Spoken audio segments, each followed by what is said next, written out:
کلا انہا تذکرہ،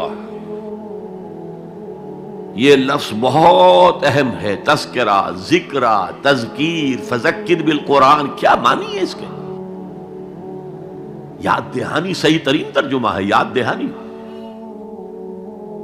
ایک ہے کسی کو کچھ سکھانا، نئی بات سکھانا، ایک ہے یاد دہانی. اسے ایک چیز معلوم تھی، کوئی بھول گیا، یاد کرانا. جیسے آپ کے کسی دوست نے آپ کو بہت قیمتی قلم دیا تھا، آپ نے اسے بہت سنبھال کر اپنے ٹرنک میں رکھ دیا. اب سال ہا سال ہو گئے، نہ دوست سے ملاقات، نہ وہ یاد. اچانک آپ نے کسی روز ٹرنک کھولا اور وہ قلم آ گیا، تو آپ کو دوست یاد آ جائے گا کہ نہیں؟ اسی لیے قرآن آفاق و انفس کے لیے آیات کہتا ہے. ہم اپنی آیات دکھائیں گے تمہیں، نشانی جس کو دیکھ کر تم ہمیں پہچانو گے. اور تذکرہ کا مطلب کیا ہے؟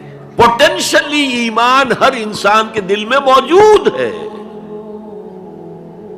یہ جو روح جو ہمارے قلب کی مسکن نکید ہے، اس میں اللہ کی معرفت بھی ہے، اللہ کی محبت بھی ہے.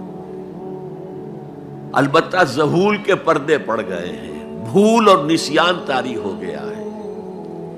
ہم دنیا ہی کے اندر گم ہو کر رہ گئے ہیں. ہماری ساری دلچسپیاں دنیا سے ہیں، لہذا ہماری توجہ ہی نہیں ہے. ورنہ ہر انسان کے دل میں یہ جو یہاں ہندوستان میں کہتے ہیں آتما اور پرماتما، آتما اور پرماتما کا تو تعلق بہت گہرا ہے. ابتدا میں بنا دی گئی تھی ارواح، جب ہم سب کے سب تمام انسان آدم سے لے کر اور تا قیامت جو انسان آئے گا دنیا میں، ان سب کی ارواح پیدا کر دی گئی. اور پوچھا گیا الست بربکم قالوا بلا، یاد ہے؟ لہذا یہ تذکرہ ہے، یہ یاد دہانی ہے، تمہارے اندر موجود ہے. اللہ کی معرفت بھی موجود ہے، اللہ کی محبت بھی موجود ہے. لیکن کلا بل ران علی قلوبہم ما کانوا یعملون، ان کے دلوں پر زنگ آ گیا ہے اب ان کے اعمال کی وجہ سے. شیشہ جو ہے وہ زنگ آلود ہو گیا. حضور نے فرمایا ان هذه القلوب لتصدع كما يصدع الحديد اذا اصابه الماء، ان دلوں پر بھی زنگ آ جاتا ہے جیسے کہ لوہے کے اوپر پانی پڑتا رہے تو اس کو زنگ آ جاتا ہے. پوچھا گیا فما جلاؤها یا رسول اللہ، اے اللہ کے رسول ہماری تلواروں کو زنگ لگتا ہے، ہم پالش کرتے ہیں، سیکل کرتے ہیں، وہ پھر چمک اٹھتے ہیں. تو دل پر اگر زنگ آ جائے تو اس کا علاج کیا ہے؟ دو چیزیں فرمائی، کثرت و ذکر الموت و تلاوت القرآن. دو کام کرو کثرت سے، موت کو یاد رکھو، یہاں رہنا نہیں ہے، جانا ہے. یہ ہمارا گھر نہیں ہے، یہ ہماری منزل نہیں ہے. ہمارا اصل گھر جو حضور نے فرمایا انما الدنیا خلقت لکم وانتم خلقتم للآخرہ، یہ دنیا تمہارے لیے بنائی گئی، تم آخرت کے لیے بنائے گئے ہو. اسی لیے حضور نے فرمایا کن فی الدنیا کانک غریب وعابر السبیل،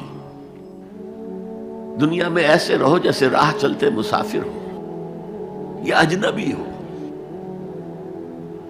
اپنے بارے میں فرمایا مالی ولی دنیا، مجھے تمہاری دنیا سے کیا سروکار، انما مثلی کراکب استظل تحت شجرۃ ثم راح فترکھا، میری مثال اس مسافر کی سی ہے جو ذرا سستانے کے لیے کسی درخت کے سائے میں بیٹھتا ہے تھوڑی دیر. وہ اس کا گھر تو نہیں ہے، اس کی منزل نہیں ہے، پھر وہ اس کو چھوڑتا ہے، اپنا راستہ لیتا ہے. یہ اگر ہمارا تصور قائم ہو جائے، کلا انہا تذکرہ. اب اس کے بعد جو الفاظ آئے فی صحف مکرمۃ مرفوعۃ مطہرۃ بایدی سفرۃ کرام بررہ، یہ جو قرآن ہے، جو تذکرہ ہے، یہ بڑے ہی انتہائی پاکیزہ صحیفوں میں ہے. فی صحف مکرمۃ، بڑے باعزت، مرفوعۃ مطہرۃ، مرفوع بلند اور انتہائی پاک. بے ایدی سفرۃ، یہ کن کے ہاتھوں میں ہے؟ لکھنے والے وہ فرشتے. بے ایدی سفرۃ کرام بررہ، جو نہایت باعزت ہے، بہت وفادار ہے اللہ کے. یعنی اصل قرآن کہاں ہے؟ لوح محفوظ میں ہے. اصل قرآن کہاں ہے؟ ابھی اگلی جو پڑھیں گے ہم، کتاب مکنون، چھپی ہوئی کتاب کے اندر ہے۔